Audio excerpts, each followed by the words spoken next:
Estamos de volta com o programa Ciência e Movimento e hoje entrevistando Mauro Oddo Nogueira na nossa pauta, esse livro aqui, Um Pirilampo no Porão, um pouco de luz nos dilemas da produtividade das pequenas empresas e a informalidade no Brasil. Mauro Oddo é mestre em Engenharia de Produção e pela UF e doutor em Engenharia de Sistemas de Computação pelo Instituto Alberto Luiz Coimbra de Pós-Graduação em Pesquisa e Engenharia pela COP UFRJ. E é também professor e pesquisador do IPEA, é o Instituto de Pesquisa Econômica Aplicada, né? E também é professor lá, né, no mestrado, não é isso, Mauro? É isso, Márcio. Obrigado pela sua presença aqui. Vamos falar um pouco sobre o seu livro, Um Pirilampo no Porão, que eu achei muito legal, tive a chance de, né, você me brindar com a leitura dele, né? E, assim, realmente é uma coisa que a gente, às vezes, não para pensar, essa questão das pequenas empresas, da inovação, da produtividade. Por que existe tanta pouca informação a respeito de produtividade e inovação nas pequenas empresas no Brasil? Bom, Márcio, antes de tudo, obrigado aí pelo convite, obrigado pela oportunidade. A gente que trabalha com pesquisa, você sabe disso, né? Você faz isso também. A gente, às vezes, fica limitado no mundo da academia, né? É difícil a pesquisa ultrapassar, extrapolar e cair para a sociedade. Então, a oportunidade da gente divulgar o trabalho é sempre fantástica. Obrigado aí pelo convite. Cara, o problema é o seguinte, quer dizer, existe uma... Até daí vem o nome do livro, né? Um Pirilampo no Porão. Né? A gente abre o livro contando a história de um bêbado. Essa história é muito legal. De um bêbado que estava abaixado assim no chão, olhando. O sujeito passou e perguntou: está fazendo o que aí, meu amigo? Ele falou: estou aqui procurando a minha chave de casa que eu perdi. Caso perdeu a chave, ele falou: eu perdi do outro lado da rua. Mas por que você está procurando aí? Porque aqui está mais claro, lá está escuro. E aí a gente chama esse mundo da informalidade da pequena empresa, tem até essa, a economia da sombra, o porão da economia,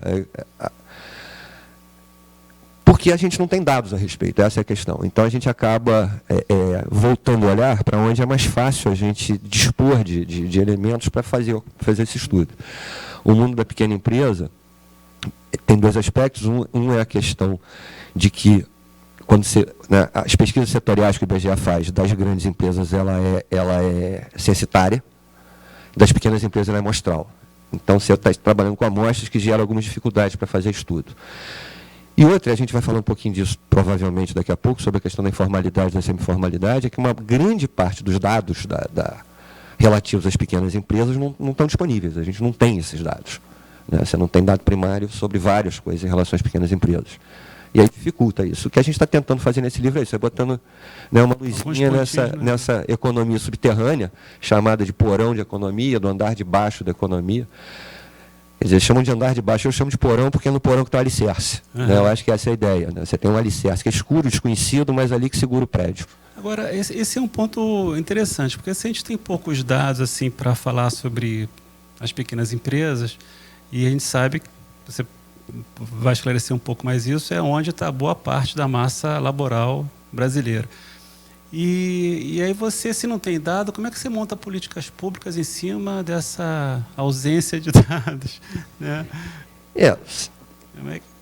A questão não ter dado também não significa que você vai desconhecer o processo. Quer dizer, a gente, nesse livro, tentou criar uma visão a partir do que a gente tem de dado disponível, e tentar propor e formular algumas sugestões de política pública.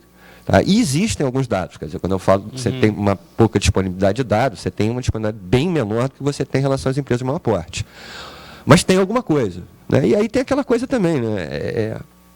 Eu tenho um amigo que fala que, em economia, antes de você olhar qualquer base de dados, antes de qualquer coisa, assim, abre a janela e olha pela janela. Quer dizer, não é senso comum não, mas sim, você tem uma realidade que grita para a gente. Agora, quando a gente olha a questão da produtividade no Brasil, a gente também está olhando, normalmente, como a gente tem mais dados sobre as grandes empresas, a gente olha mais sobre esse aspecto.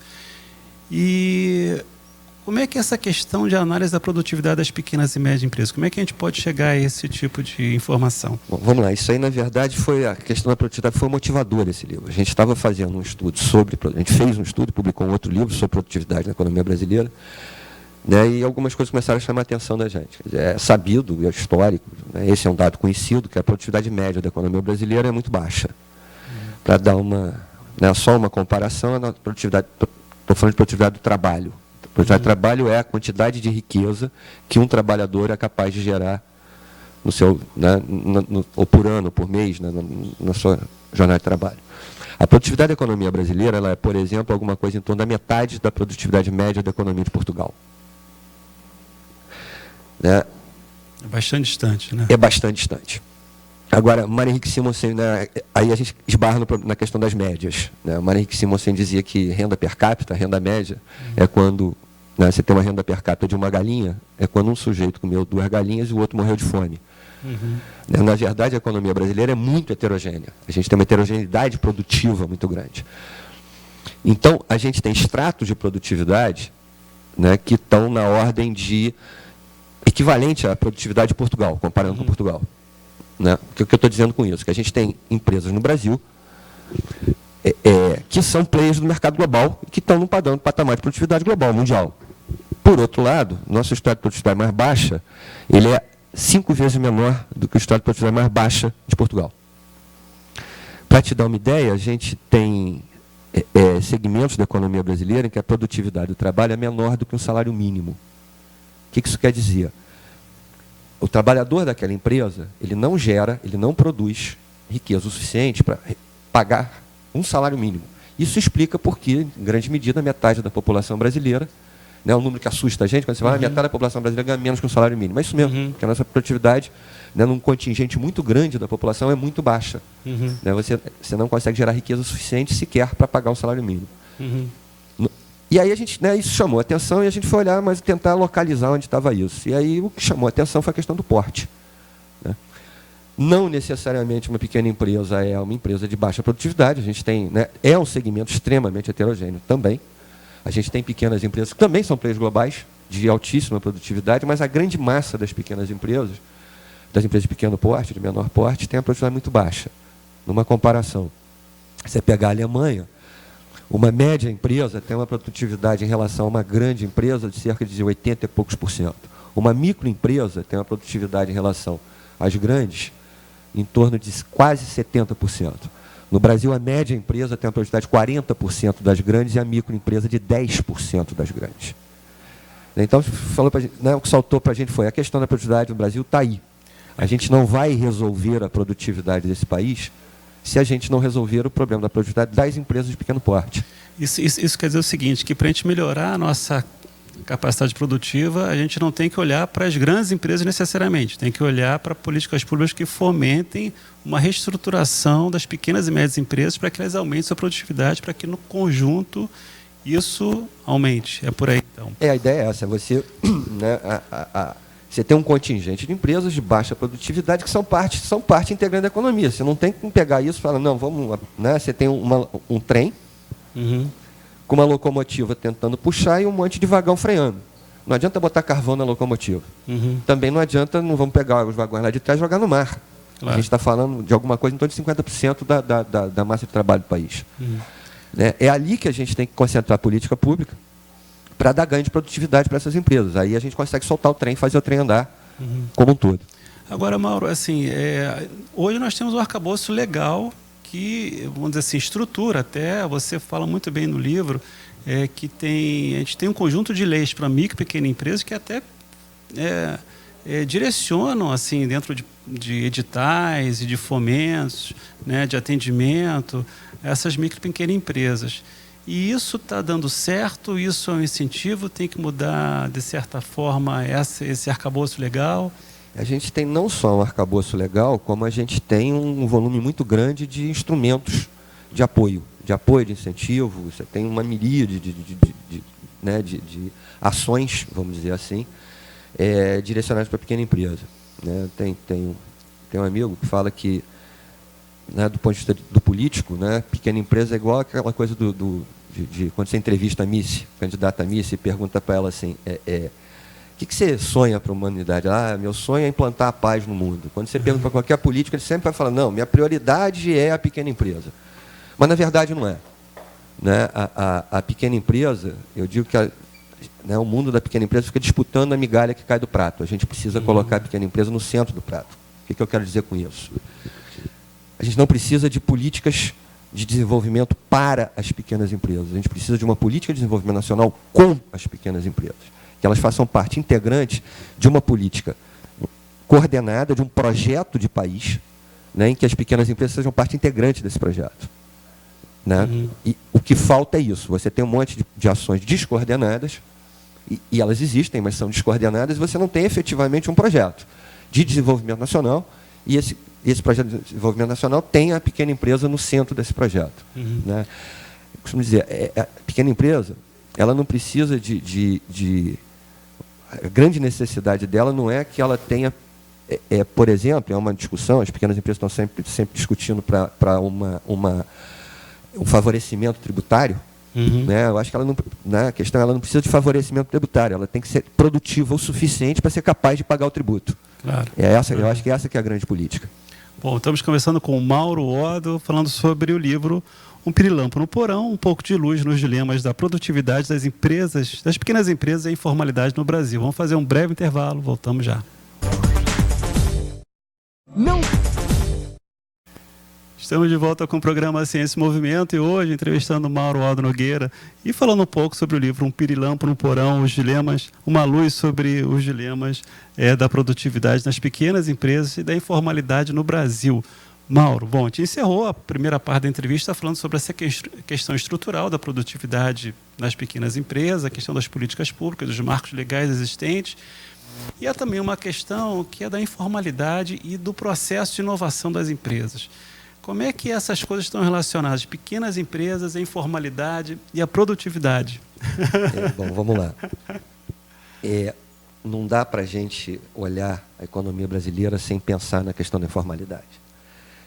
As estimativas, né? A economia informal ela é a grande economia invisível, né? Você não tem dado que a gente chama de dado administrativo, né, da economia informal. As estimativas, por ser informal, você tem instrumentos de estimativas, as estimativas são díspares, mas vão de 18% a 35% do PIB brasileiro é produzido pela economia informal. É muita coisa. É muita coisa. Aí também a estimativa é de que alguma coisa em torno de 70% da mão de obra do país seja de trabalho informal. Então a gente está falando de uma massa enorme da economia. E é exatamente nessa massa que está o processo da baixa produtividade. E aí não só na informalidade em si.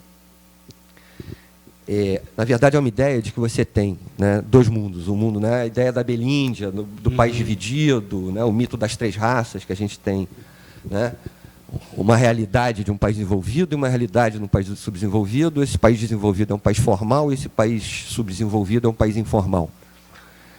A gente propõe no livro que a gente chama de semiformalidade. Na verdade, o nosso entendimento é que a economia brasileira é uma economia semiformal. É um degradê, né, que vai do absoluto formal ao absoluto informal.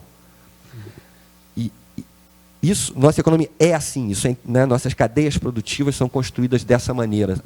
O mundo formal e o mundo informal, eles se articulam, se complementam, né, do camelô informal, que precisa de uma nota fiscal e tem o que a gente chama de barriga de aluguel, ele aluga uma nota, né, ele compra uma nota, a empresa formal que tem caixa 2. Né, uma parte da operação dela é informal. Do ponto de vista de cadeia, né, quando eu falo em cadeia de produção, o exemplo principal que eu mostro para a gente, né, ter uma visão de como é que é isso é o Carnaval Carioca. É um dos maiores produtos de exportação brasileiro, né, do nosso turismo, um símbolo do turismo brasileiro. A produção desse espetáculo, desse produto Carnaval Carioca, escola de samba, ela vai da multinacional ao crime organizado. Isso tudo está junto, sentado, né, produzindo esse evento. Você tem a Ambev e outros grandes patrocinadores internacionais, você tem as empresas de mídia que vendem o produto para o mundo inteiro, até, né, o jogo, que é né, um dos financiadores do processo. Nesse caminho, você tem toda a indústria do turismo, que tem dos grandes hotéis, as grandes agências de turismo, ao guia turístico informal. Você tem as escolas de samba no seu processo produtivo, que contratam artistas carnavalescos a preços milionários, a preços da grande mídia. Você tem as cooperativas de trabalhadores, você tem trabalhadores voluntários que se engajam na produção do desfile de escola, você tem o trabalho informal, não registrado. Isso tudo se junta para produzir o carnaval.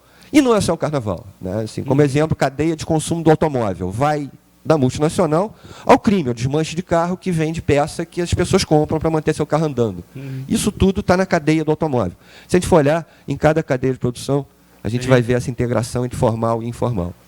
E aí, né, o mundo informal ele é fundamentalmente um mundo, né, o mundo semi-formal, ele é fundamentalmente um mundo das empresas de menor porte.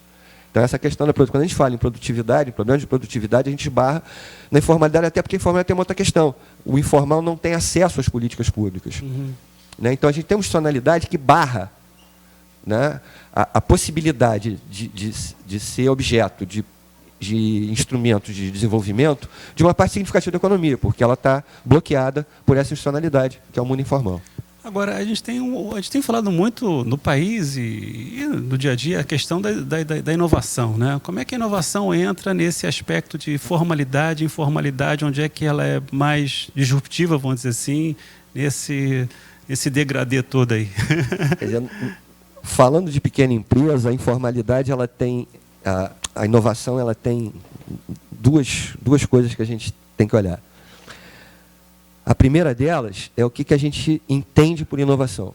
Né? Quando se fala em inovação, e aí tem uma coisa de ethos que eu acho que compromete muito as políticas públicas, né? Da imagem mental que se tem da inovação. Né? Quando você fala em inovação, você pensa naquela coisa do estado da arte. Eu brinco dizendo assim, inovação é plantar rabanete transgênico por controle remoto no lado oculto da Lua. Isso é o... Né? Quando qualquer produto novo para uma empresa que lança um produto novo para ela, um produto que já existe no mercado, mas ela está lançando um produto novo, isso é, do ponto de vista do conceito de inovação, é entendido como inovação. Mais ainda, qualquer melhoria de processo é entendido como uma inovação. Inovar é isso. No conceito de inovação schumpeteriano, inovar é isso. Então, uma empresa que, por qualquer instrumento, por qualquer caminho, seja equipamento, seja tecnologia de gestão, ela melhore, faça algo novo, que melhore o seu processo produtivo, que faça algo novo no seu processo, isto é uma inovação. Então, uma birosca lá no meio do sertão, que bota um palitador de batata e ganha produtividade, isto é uma inovação. Então, as políticas públicas precisam olhar mais para este tipo de inovação, porque é esse tipo de inovação que é capaz de aumentar a produtividade da pequena empresa. Que é fundamentalmente a melhoria de processo. E são coisas simples. Né? A produtividade ela é muito baixa, então com pequenas medidas, tanto de equipamento, de conteúdo técnico do posto de trabalho, quanto organizacional, você tem enormes ganhos de produtividade, né, que podem dar um salto de produtividade muito grande para o país. E isso não é muito olhado.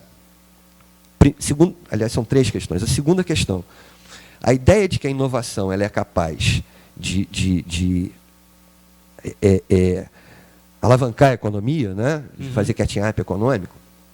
Quando Schumpeter propôs essa ideia, né, o conceito que está por trás é fundamentalmente o transbordamento.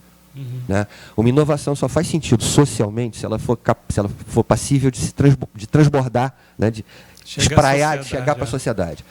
Então, quando o cara pega né, essa maquininha que está aqui com você e investe bilhões para desenvolver uma tela de toque, né, interessa o poder público, interessa a sociedade, via Estado, né, financiar esse tipo de coisa, participar disso, se isso trouxer algum ganho social. Se isso for para o dono da Apple ficar rico, ou mais rico, isso não interessa a sociedade. Isso vai interessar na medida em que isso aqui, por exemplo, vira, hoje, um instrumento para você estar aqui no seu programa mexendo nisso. Para o bar da esquina, usar um equipamento desse para fazer a comanda dele. Né? Isso, né, quando essa inovação se espalha pela sociedade e dá um ganho de produtividade na sociedade inteira. Agora, a sociedade tem que ter um ambiente capaz de absorver isso. E o nosso nível de produtividade, qualificação técnica do posto de trabalho é muito baixo. Então, as inovações não transbordam. Então, você investir nesse tipo de coisa é ajudar.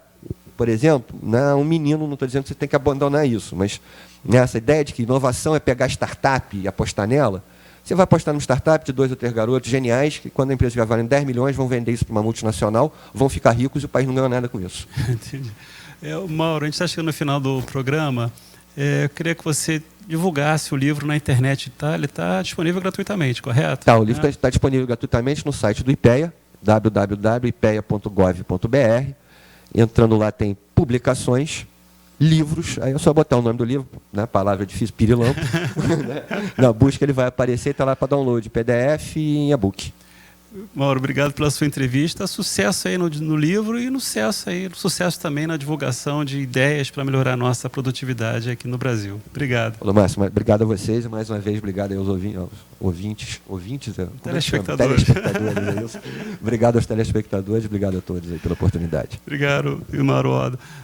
Estamos encerrando o programa Ciência Movendo, você sabe, ao vivo toda terça-feira às 10 da manhã, com reprise aos sábados às 22h30, e também você pode acompanhar a gente nas nossas mídias sociais. Obrigado pela sua companhia, até a próxima, um forte abraço, tchau.